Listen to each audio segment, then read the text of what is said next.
اعوذ باللہ من الشیطان الرجیم، بسم اللہ الرحمن الرحیم۔ یہ جو سوال آپ نے کیا ہے کہ ایک محرم کے حوالے سے، تو ایک محرم الحرام کو اگر کوئی شخص یا وہاب ہو یا رزاق ہو 11,000 مرتبہ پڑھ لے،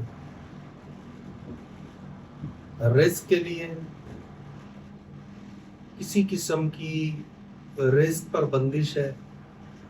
کسی قسم کی آپ کی دکان، فیکٹری، مکان، کوئی چیز بک نہیں رہی ہے،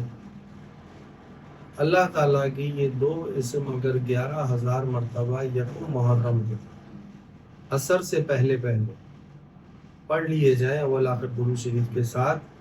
تو اللہ رب العزت اس معاملے میں آسانی پیدا فرما دیتے ہیں۔ اگر کسی کا رزق کا معاملہ ہوتا ہے تو اللہ تعالیٰ فراغی عطا فرما دیتے ہیں۔ کوئی چیز بک نہیں رہی ہے یا کوئی ایسا معاملہ ہے جو حل طلب نہیں ہے، رشتوں کا معاملہ ہے یا کوئی جائیداد کا تنازع ہے، اگر وہ نیک نیتی اور ایمانداری کے ساتھ سچے دل سے، کوئی دنیاوی اس میں اس طرح کا معاملہ نہ ہو، اگر وہ حق پر ہے تو اللہ رب العزت اس کی نصرت فرماتے ہیں۔